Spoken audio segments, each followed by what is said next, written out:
Hello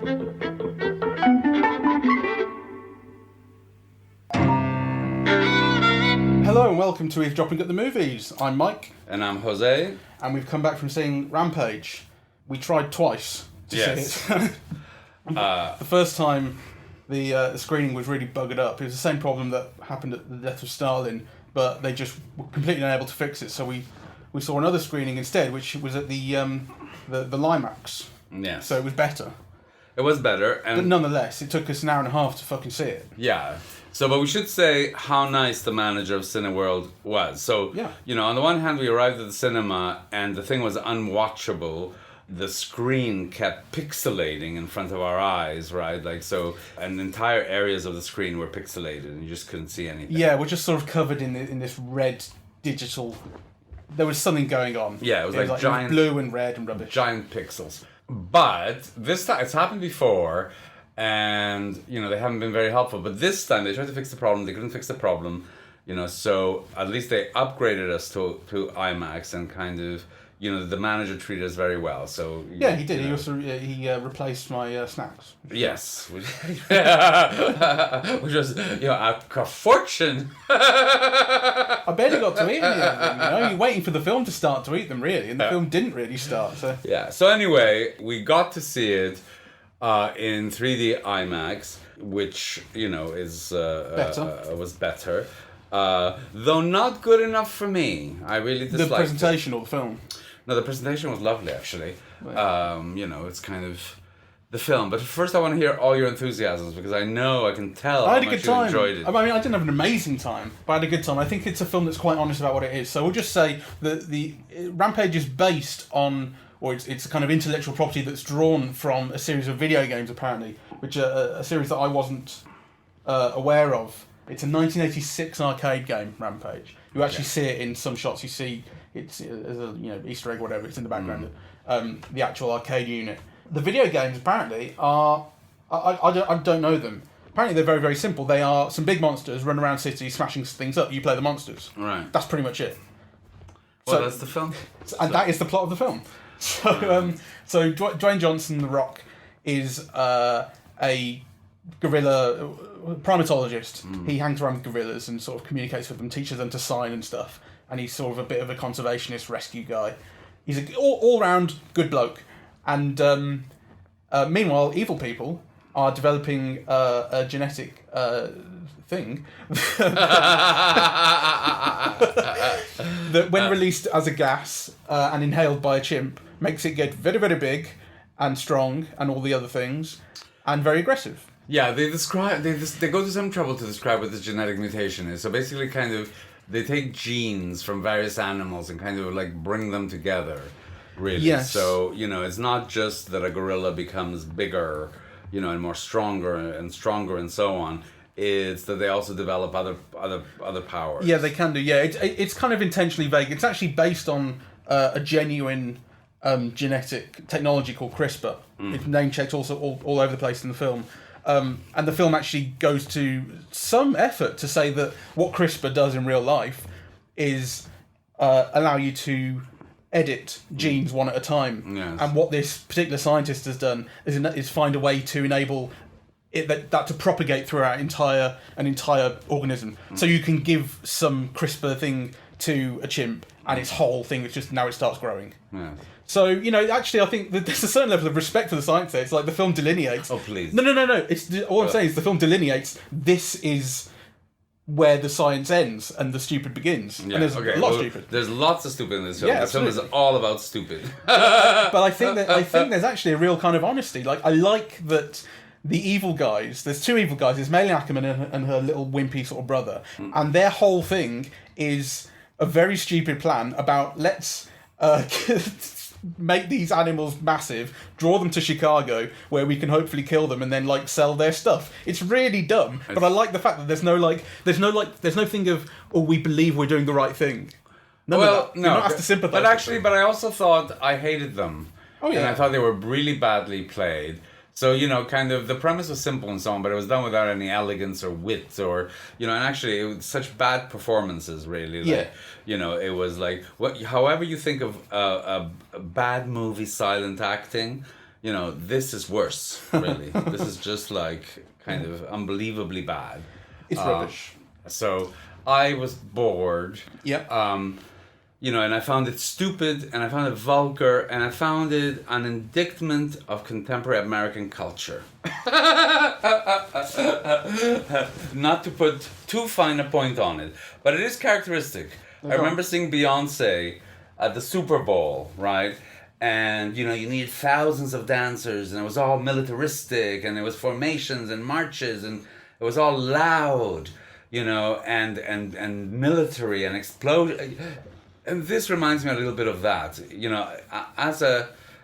as a means of talking about something that is indicative of American culture at large, right? Which is, this is a film that completely lacks intelligence and wit, really.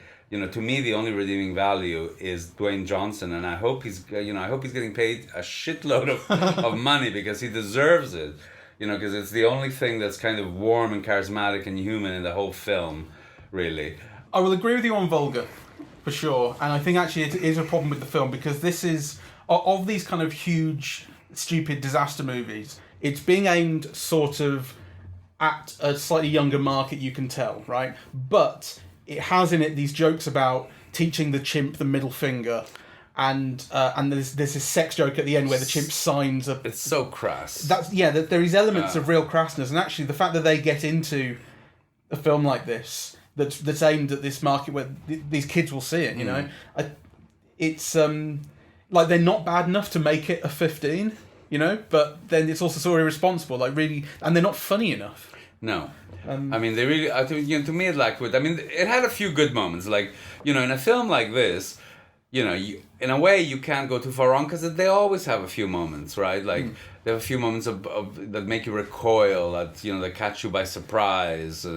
Some of the moments with the wolf had that effect on me, where it feels like you're being swallowed by the wolf, right? And I did recoil, You jumped an awful lot. The film was working on you at points. But not in ways I liked. Really? Yeah. I think there was... I was bored. So... I know you're bored, and I was bored as well, but I still think that there were moments in the action where you really got good quality jumps, I think. Well, I certainly jumped. I don't know about the quality. I would say there were definitely moments of real threat.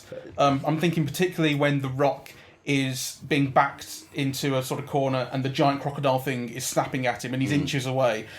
There's real threat there. Yeah. There is. It does work on that way, I will agree. And there were also a few moments that were funny, with... but they involved eating people and watching animals do things that you don't expect them to do. So there were moments of visual wit.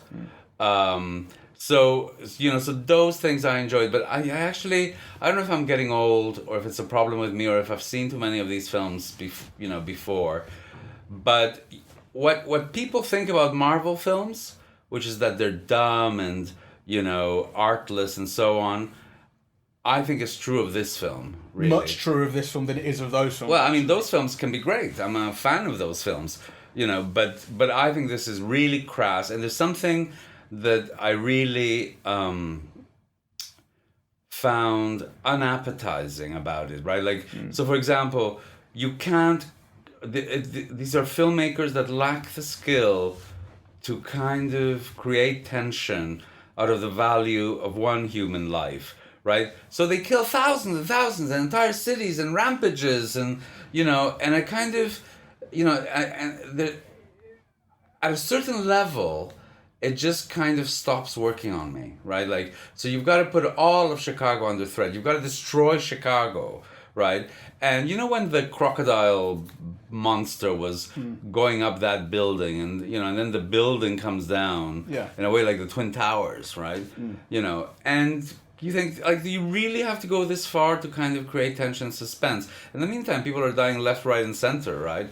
And then they try to compensate for that at the end with this absolutely icky moment of a mother embracing her child. There have been no mothers and no childs in the film up to this point, right? It's just been like people getting killed, like, anonymous people getting killed left and right. I just kind of thought it was like, ugh. I've got to say that I disagree with you on the people getting killed en masse. I don't think it's clear that Chicago, these animals are heading towards Chicago, and up until they kind of get to the city, the few people that you've seen killed have been kind of hostile to the creatures, like they've been the army guys trying to take it down or whatever. So really we're talking about when it actually gets to the city, you're talking about killing innocents. Yes. I don't think the film does an awful lot. I mean, not in the way that actually those really big superhero movies have done in the past. Like when the Avengers, kind of everyone congregated in New York and the aliens were coming in, and then they did the same thing in the first Batman movie. Superman, Man of Steel. The same thing happened where they just leveled a city, and it was after that, that would have been 2011, 2012, that people started going, this is really fucked up, and then the films themselves started sort of going, okay, we're gonna try negotiating this level of destruction. Well, you are speaking about the crassest of those films. Of course I am. Yeah. But I think that those are the key examples, and where people really started to think about this level of destruction. I think actually Rampage clearly has the level of destruction, has the level of kind of buildings coming down and stuff. But I don't think it does anything about luxuriating or even really showing people dying very much. It does a little bit. The wolf was chewing on the people in the bus. Yeah, the wolf was chewing on people in the bus, but you didn't see it. He had his head in the bus, like it was a crisp packet or something. I think it was supposed to be sort of a joke, right? I think the film understands its own level of absurdity to a point. I think that's true. And I think that I didn't get the impression that the film was depicting people dying en masse. Really, I didn't think that. Well, I think it barely showed it, and if it did, it certainly didn't really luxuriate. Okay, let's be clear in a way, because I know what you're saying, and I agree. I mean, it didn't just pick up a random child and like snap it in half or something. Yeah. But the film is making you feel that there are thousands and millions of people kind of dying at this moment, right? Like it's stepping over cars and bridges. It's destroying buildings. There must have been. There must be people in there. I agree. Thousands of people in the building. But the main focus is what people are always saying is about the evacuation. The most you see of the people is then getting evacuated. I know, but actually, the evacuation is not even part of the narrative of the film. Well, it is. I mean, not the narrative, but they mention it and they show it, and they show much more people. They only show the protagonist trying to escape. They don't show anything about evacuating people. They do. They show boats on the river. As they're talking about evacuating Chicago, we've actually got to evacuate, and they realise they have to. You see these huge orange boats full of people getting out. The most you see of the general public in this film is of them escaping. Or them trying to escape, but there's evacuating people is really not part of the narrative, and in fact, well, it is a little bit part of the narrative. So the general who's coordinating the operation refuses to do it at the beginning, and then has to do it at the end. But actually, you're not involved in any of that. You're involved with the Dwayne Johnson character. So to me, that all speaks like a disregard for life, for an entire city, really. And I didn't like it. It's kind of. It's all this wanton destruction, and actually with very little emotional resonance and with very little excitement. Very little emotional resonance, absolutely.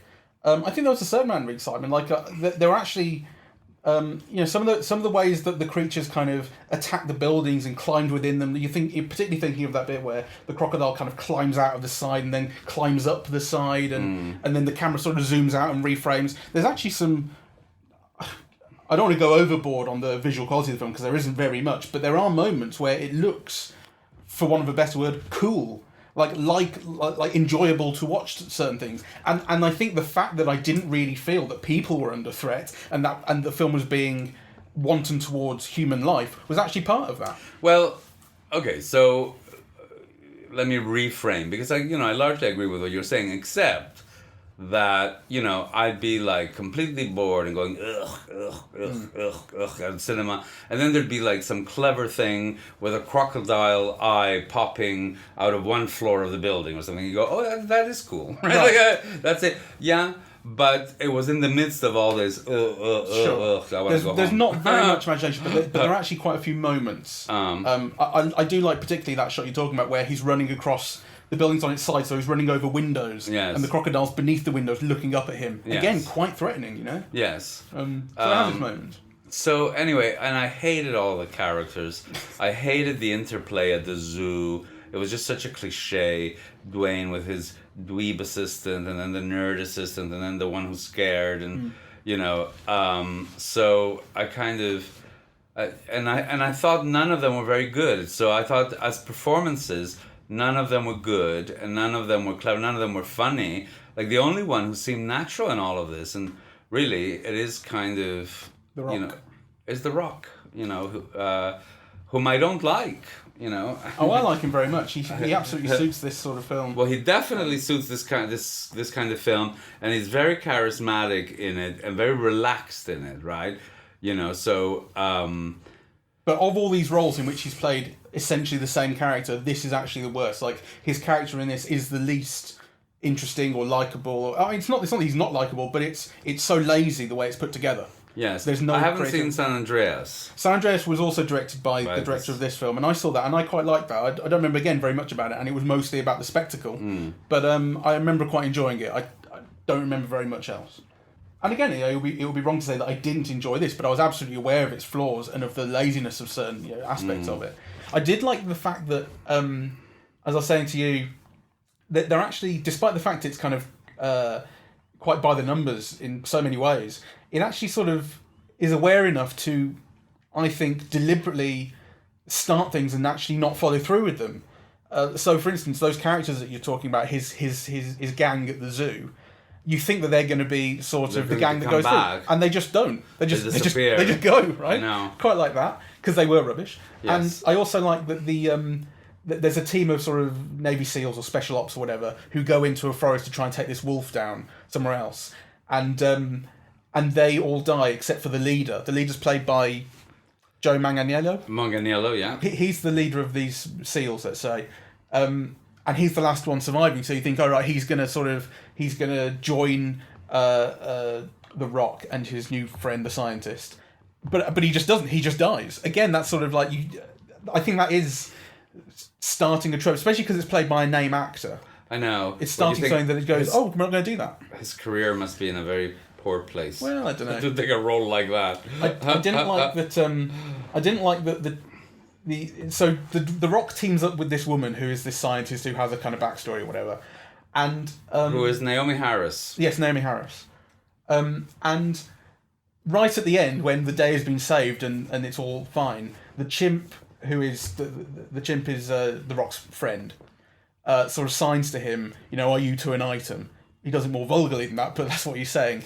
And so the film kind of comes up with this thing of like, yeah, we're friends, are we? In this sort of flirty way, which would be fine if there had been any of that before that. And actually, I did quite like the fact that before that they weren't flirting; they were just fighting the things and trying to win. But then it's like, well, so why bring this in at the end? It makes no sense. You haven't set this up. No, very stupid. It's really stupid. But those last couple of minutes are rubbish. I mean, I've got to give you that. Jesus. And actually, I thought Naomi Harris, whom I love. I loved her in the Bond films, is very badly looked after in this film. Yeah. Mm-hmm. So yes, her hair and her makeup are terrible. Nobody's been paying attention to her as a performer. Really? Yes. Is that not your feeling? Well, I mean, it didn't occur to me. I mean. Why are you picking up on her particularly, and not, for instance, another character, maybe Jeffrey Dean Morgan or The Rock? Why not their appearances? Well, because she's a girl and she's meant to be a love interest, and usually these things are important in this kind of film. And I also wondered, if there wasn't like a kind of how to put it. I don't want to say that it's racist. But there's a kind of an uncertainty around the whole thing. So, for example, it's hard to imagine like a film of this kind with Harrison Ford or wherever, where actually that scientist wouldn't be a proper love interest, really. Or kind of think of like the Bond films, or think of other kind of action films like that. She's the central female figure aside from the villainess, and you'd think that they'd pay attention to how she looks. Right, and I think there's very little attention that's been paid to how she looks in this film. Okay, I mean, I don't know that I agree, just because I don't really know that I agree with the premise really of what you're saying, as opposed to the substance. I mean, I don't think there's a racism issue about kind of the way she's been looked after or the way that she's a love interest or not. Like I say, I liked the fact that she wasn't a love interest until the film tried to shoehorn it in right at the end. Yes. You know, I like the fact that she was just a character. She had her own motivations and reasons for wanting to do it, for wanting to fight or whatever. But there was no thing of like, oh, and while we're in a helicopter on our way to Chicago, let's just flirt. You know, there was none of that. There was none I of like that. that. Well, the fact that, you know, I'm not sure I like it, because then, you know, they put it in at the end. So, right. You know, so it means that it's really underdeveloped, unthought through, and it makes you think of why. But I think what it's laziness. It's not. I think there's a lot of lazy writing. Well, there are a lot of things where they try and do these funny lines, like when you've got the three monsters all fighting towards the end, and you've got the Rock in the middle of it. He manages to get the wolf to run away, and then the wolf sprouts wings and flies back, and that leads to this hilarious line where the Rock says, "Of course, the wolf flies." Like, that's not a funny line, right? It's not a quip. But that's sort of what it's being sold to you as. There's a bit where Jeffrey Dean Morgan's cowboy cop character, he gets the laptop off the nerdy brother, and the nerdy brother runs away and is immediately crushed by some great big boulder. And Jeffrey Dean Morgan says, "Ooh, that's a lot. That is a lot." That's not. Is that a what? Yes, That's not no quip. funny. So it's lazy and unimaginative. As opposed, I don't think there's a charge of. No, and I almost don't want to level it, but I think, for example, you know, that there are women in these types of films are just a function anyway, really. Like, very few of them get to play a character, right? You know, so kind of, I mean, their main thing is really to do action and look beautiful and, you know, and so on. So it just bothers me somehow that you have this lovely black actress and that she's not being attended to in the way, you know, that the female heroines in this type of film normally are. You know, that they look good is a given, right? And I actually think she wasn't lit properly. Her hair wasn't taken care of properly. She wasn't made up properly. She didn't look as good as, you know, Naomi Harris has looked in a lot of other films, and that bothered me. I'd be certainly interested to open that up to see what other people think about that, because that tends to be the kind of thing that I don't.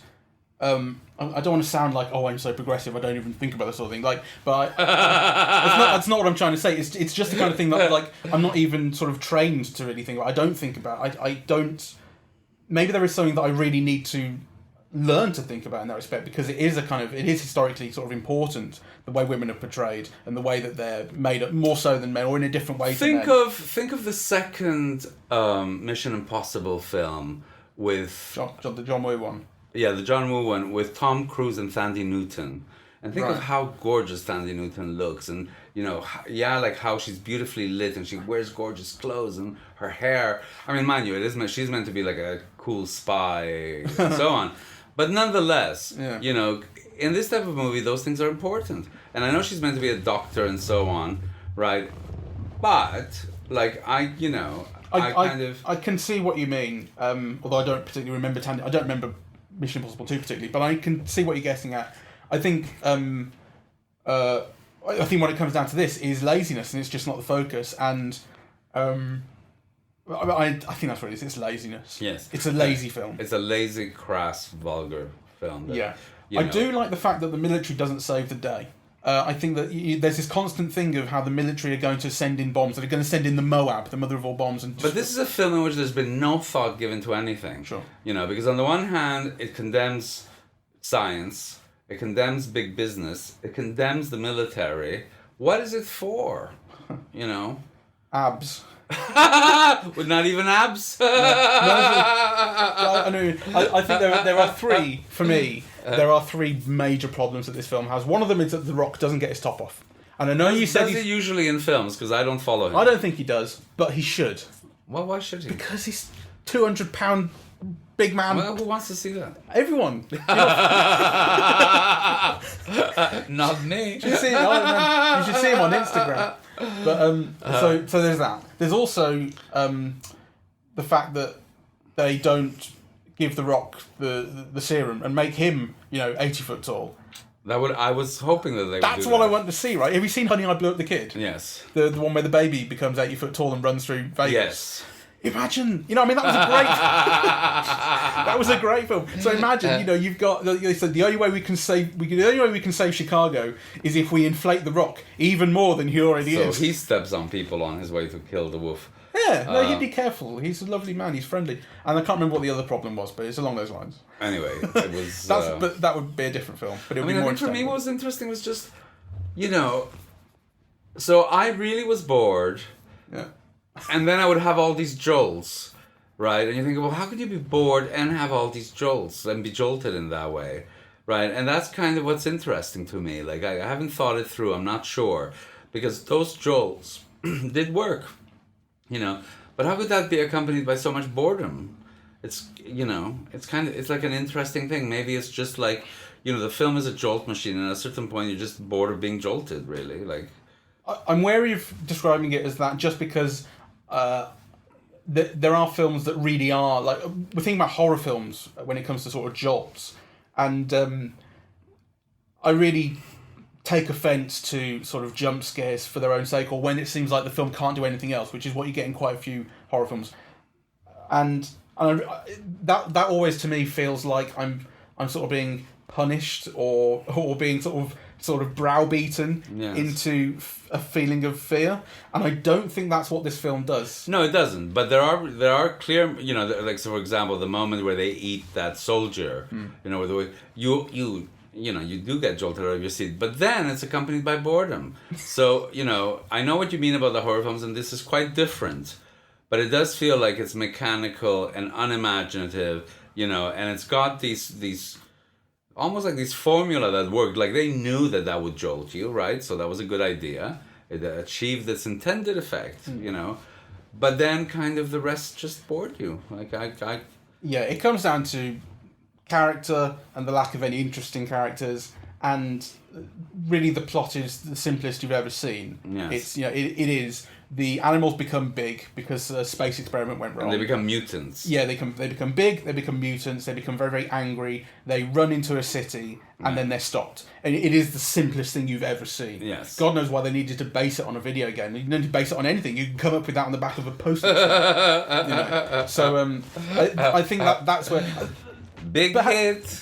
Oh, sure, but having said that, I mean, I think there is actually... There's clearly a way of doing a film like this really, really well. If you get a decent action director with a bit of a sense of humour and some self-awareness, like, that's all this film needs, right? Yeah. And I think the moments where it demonstrates self-awareness are some of the best, where it demonstrates that it just knows it's silly. It doesn't do that enough. No. I'm not saying it should be a knockabout comedy, but... Well, I would have liked a knockabout I wouldn't have minded that, but I would have liked more moments where you kind of felt like the film really knew how silly it was being. Yes. I mean, I do think that this is... what people who don't like the big summer blockbuster films accuse them all of being. And actually, to me, usually they're not, but this one really is. Yeah. This one is what it is. And it's not good. Yeah, it's not very good, unfortunately. Which is a shame, because it squanders quite a fun idea, essentially. It squanders a very fun star, who I quite like, whether you do or not. I think there's a suitability of The Rock to this material. He's the best thing in it, really. Yeah, and there's a suitability of The Rock to this type of material. Yes. And so it's I can't be too disappointed in it, because I don't really know what I expected, but it does feel a little bit squandered, unfortunately. Yes. Yeah. All right. Well, let's leave it here.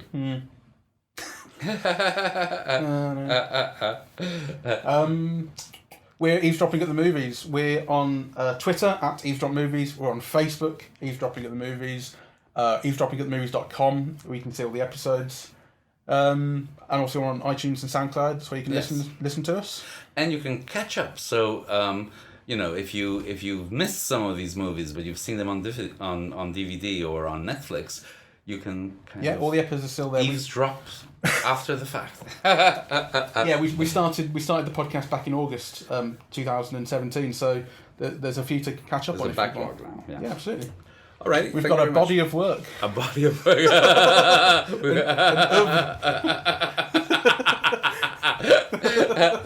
All right, let's end it here. See you later.